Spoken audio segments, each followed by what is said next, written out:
கோயிலுக்கும் போக மாட்டாங்க, அவதூறும் பண்ணுவாங்க. அந்த ஹேட் ஸ்பீச் கும்பல் அது தனி. நான் அதை பத்தி பேசல.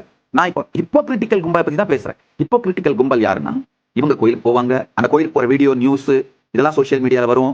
வெளிப்படையா அவங்க தன்னை பக்தர்கள் தான் அறிவிச்சுப்பாங்க.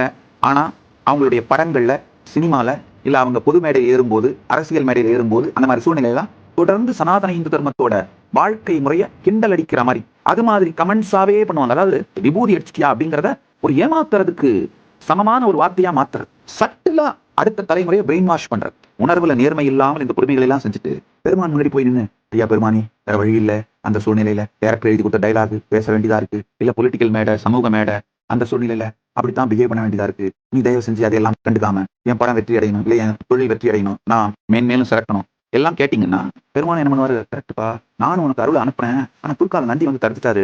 ஏன்னா அவர் எப்பவும் பட்ட போட்டுருக்கிறதுனால, நீ பட்ட போடுறத கிண்டல் பண்ணதுனால அவங்க தடுத்துட்டாரு அப்படின்னு பெருமானும் சும்மா இருப்பார். நான் என்னப்பா பண்றேன்? இந்த ஹிப்போக்ரேட்ஸ் எல்லாருமே, உணர்வில் நேர்மை இல்லாதவர்கள் எல்லாருமே, உங்களை அறியாமலேயே சனாதன இந்து தர்மத்தின் விரோதிகளுடைய இராணுவத்துல நீங்க மூளைத்தலவை செய்யப்பட்டு சேர்க்கப்பட்டு விட்டீர்கள்.